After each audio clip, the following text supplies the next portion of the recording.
Imagine you just received a promotion. It is a Tuesday afternoon, and you are sitting at your desk looking at a digital pay stub that shows an extra $1,200 per month. For a few minutes, the air feels lighter. You mentally scan your life for the friction points you can finally smooth over. Maybe it is the car with the rattling heat shield, or the grocery bill that always feels $10 too high.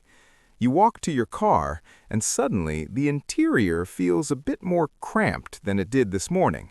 The fabric on the seats looks a little more worn. By the time you get home, that $1,200 has already been spent 3 times over in your head.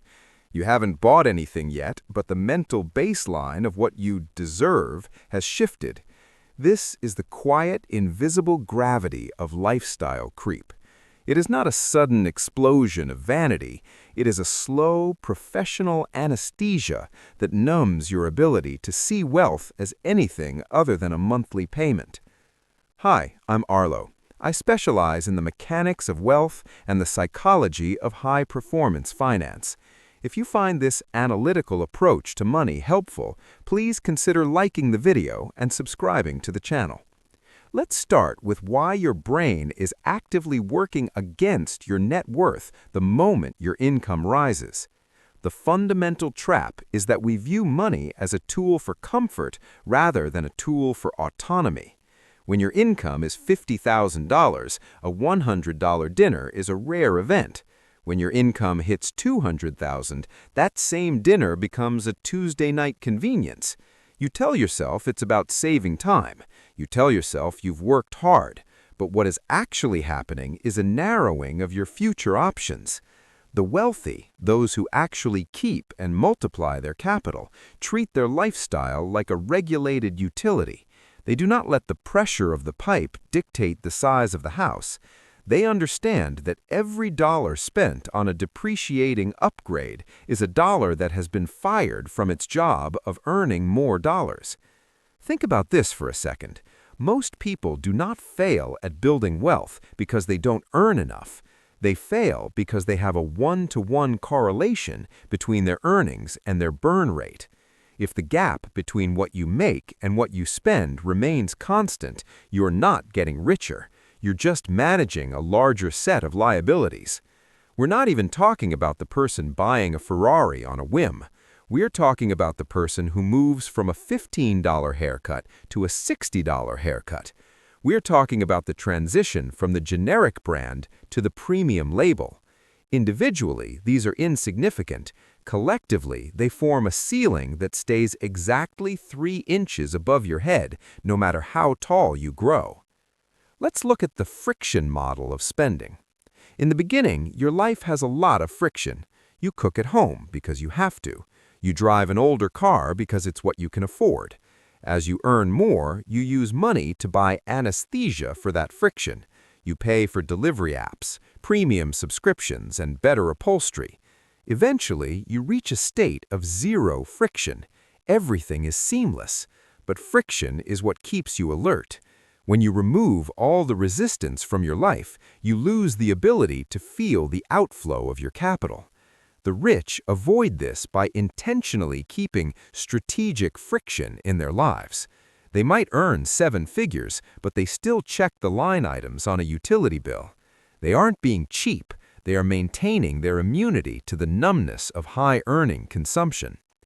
Consider the math of a typical mid-career surge. Let's say you've been working for 10 years and you land a director-level role. Your salary jumps from $120,000 to $180,000. After taxes, you're looking at an extra $3,000 a month. The standard move is to upgrade the lease to a European SUV for an extra $800 a month, move to a nicer zip code for an extra $1,500, and spend the rest on elevated experiences. Within 6 months, that $3,000 is gone. It has been absorbed into the new normal. You feel exactly as stressed as you did at your old salary because your margin, the distance between your income and your survival, hasn't grown by a single inch. The truly wealthy look at that $3,000 and see a different number. They see a seed. They know that if they invest that $3,000 at a 7% return, it becomes nearly $500,000 in 10 years. When they look at the SUV, they don't see an $800 payment. They see the $500,000 they are lighting on fire for the sake of a leather-scented cabin. They understand the concept of opportunity cost not as a textbook definition, but as a visceral loss of freedom. They view lifestyle creep as a tax that they have the choice not to pay. This brings us to the psychological concept of status mimicry. We are wired to look at the people slightly above us on the social ladder and copy their consumption patterns. It's a survival mechanism from our tribal past. If the chief is eating the prime cut of meat, we want the prime cut of meat. But in the modern world, the chiefs you see on social media or in your upscale neighborhood are often the most fragile people in the system. They are the ones with the highest churn rates on their capital. They are running a race where the finish line moves every time they take a step. The wealthy avoid this by disconnecting their self-worth from their visible consumption. They understand that real status is not what you show, it is what you have the power to do. They don't need the validation of a waiter at a high-end restaurant or the nod of approval from a neighbor. They find their validation in the strength of their balance sheet. They see their wealth as a fortress, and every unnecessary upgrade is a brick taken out of the wall to decorate the garden. They would rather have a strong wall than a pretty garden. This shift in perspective is what separates the high earner from the high net worth individual. One is a servant to their lifestyle. The other is the master of their future. Now let's look at the mechanics of the gap. The gap is the space between your actual cost of living and your maximum earning potential. Most people try to close the gap by earning more, but they inadvertently pull their spending up with it. The wealthy do the opposite. They intentionally widen the gap. They treat their base expenses as a fixed variable, almost like a corporate overhead that requires board approval to increase. If they receive a windfall, 90% of it goes into the gap. Only 10% might go into the lifestyle. By doing this, they ensure that their wealth grows exponentially while their lifestyle grows linearly. Think about the subscription trap.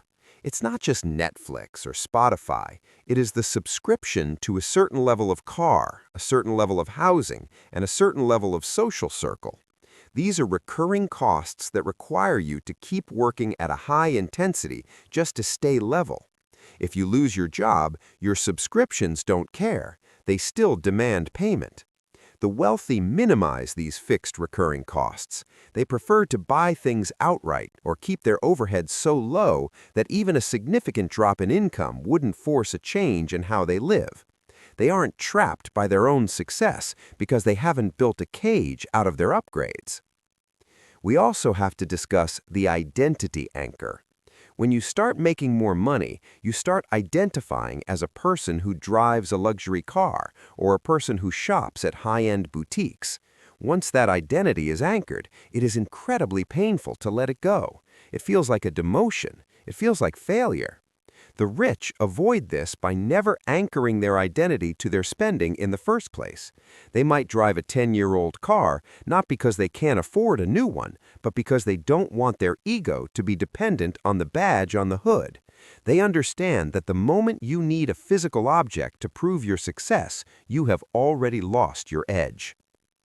Here's what's actually happening in the minds of the top 1%. They view every dollar as a worker. If you spend $50,000 on a wedding or a kitchen remodel, you have just sent 50,000 of your best workers into retirement. They are gone. They will never earn another cent for you. If you instead put that money into a productive asset, those workers will go out and hire more workers. Over time, you have an army working for you while you sleep. The creep is simply the act of firing your army one soldier at a time until you are left standing alone, forced to do all the work yourself. It is a quiet anger, isn't it? To realize that the system is designed to keep you on this treadmill. The marketing, the social pressure, the ease of credit, it is all curated to ensure that your gap stays as small as possible. The banks don't want you to have a wide gap. They want your gap to be their profit margin. When you avoid lifestyle creep, you are effectively staging a private revolution against a system that wants you to be a high-earning peasant. You are choosing to be a sovereign individual instead of a well-compensated consumer. As we move forward, think about the last 3 times you increased your spending. Was it a conscious choice based on a genuine need, or was it a logical response to having more money in your account? Usually it is the latter. We justify the upgrade because the money is there, not because the value is there. The rich reverse this logic. They ask if the value is there first, and the fact that the money is there is irrelevant to the decision. They treat their wealth as a separate entity from their bank balance.